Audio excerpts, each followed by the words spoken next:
Hello mga Korean, may gagawin tayong electric fan dito. Dinala ng may-ari at hindi na daw ito gumagana. Parang bago pa naman. Check upin muna natin. Gamitan po natin ng ohmmeter. I-set natin yung tester natin sa ohmmeter times 10 dito. I-calibrate ang tester tapat sa 0 gamit ng 0 adjuster ito. Naka times 10, nakatapat na sa 0 yung meter pointer. Bitawan yung test probe. Ayan. Double check natin. Okay, nakatapat sa 0. Calibrated na po yan. Pwede nang gamitin. Katulad ng mga ginagawa natin nung una pa.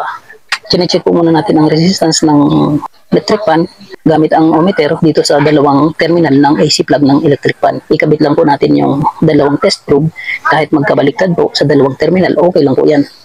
Ito, nakakabit na. Tapos pipindutin po natin sa number 1. Tingnan natin kung may resistance na masusukat. Ito.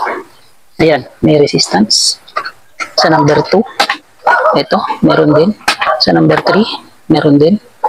Good po yung ganyang sukat ng resistance sa electric fan ito. Pwede po natin itong testingin sa outlet kung gagana dahil ang resistance po ay hindi shorted. Kasi kung shorted po yan, ang palo po ng tester ay ganito. Yan. Sasagad po sa 0. Ibig sabihin ay shorted ang circuit pagka ganyan ang reading. Dahil ang reading po ay hindi sumagad sa 0 at may resistance tayo na nasukat. Ayan.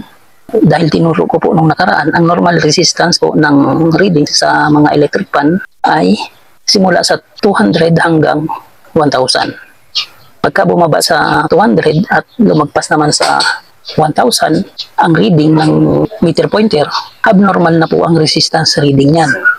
Posibleng may problema. Ito po ay normal dahil pumasok sa bracket ng 200 at saka 1,000. Kaya 200 dahil 20 times 10 equals 200.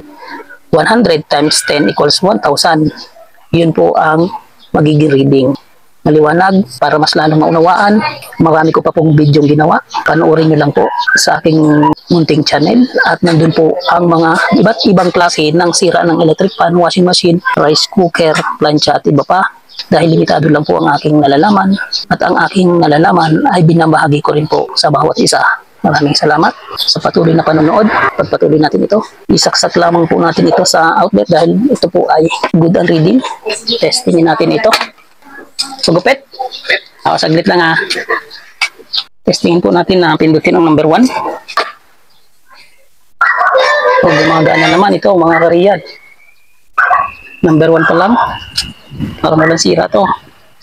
Number 2. Ayan, nakita nyo malakas. Good ang operation. Pindutin natin sa number 3. Ayan, napakalakas ng hangin. Normal po ang operation ng electric fan ito. Wala namang sira. Bakit binila ng may-ari? Walang sira ito. Pagka ganyan ang problema ng electric fan, ang problema po nito ay wala sa electric fan. Dahil normal naman. Posibleng nasa may-ari ang problema mga Korean. Obserbahan din natin. Bunutin muna. Baka naluwag lang ang plug dahil hindi daw gumagana.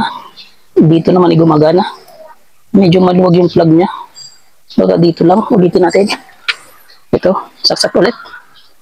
Alug-alugin. Walang problema ito mga Korean. Tuloy-tuloy ang operation niya. Good pa ang performance. Walang problema ang electric fan. Posibleng maluwag lang sa outlet ng bahay nila. Kaya hindi gumagana. Nasa outlet na pinagsasaksakan ng may-ari ang problema nito. Baka doon ay maluwag. Pagka ganito, ibabalik lang po natin ito sa may-ari nang wala silang babayaran. Hindi dapat natin singilin ito dahil ito naman ay walang problema. Check upin lang po natin yung mga parts nito. Bubuksan ko pa rin. Lalamisan na lang. Lilinisan konti para maibalik ng maayos at walang babayaran ng may-ari. Pagka ganito ang problema, huwag po natin sisingilin ang may-ari dahil baka mamaya niyan ay buo talaga yan at tinitesting lang tayo. Huwag natin samantalahin na porket dinala sa atin ang may-ari ay akala natin ay sira nga. Baka tayo sinusubukan lamang. Pagka dinala ng walang problema, ibalik din natin ng walang problema at huwag pagbayarin. Okay, ang gagawin ko ito dito, check upin ko lang po yung loob nito. Kung may problema pa o wala na. Dahil sa tingin ko ay walang problema ito. Maraming salamat po.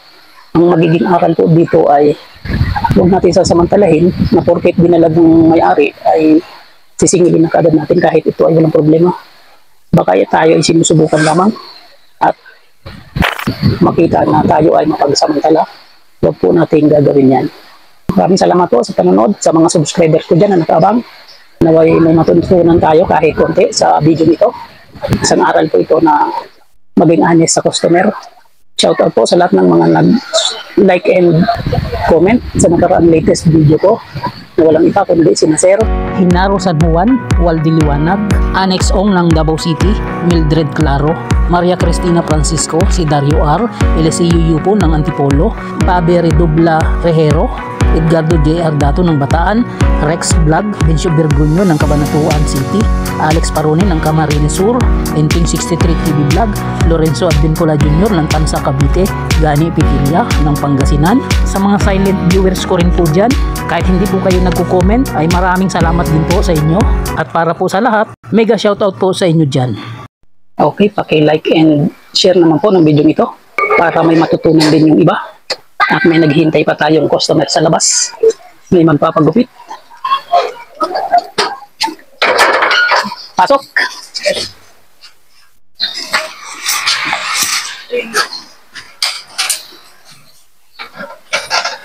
Kaya nandito na lang po muna. Ito po ang aking munting channel. The real life Dickens Real Vlog expresses the reflections of a common worker, driver, technician, and a barber.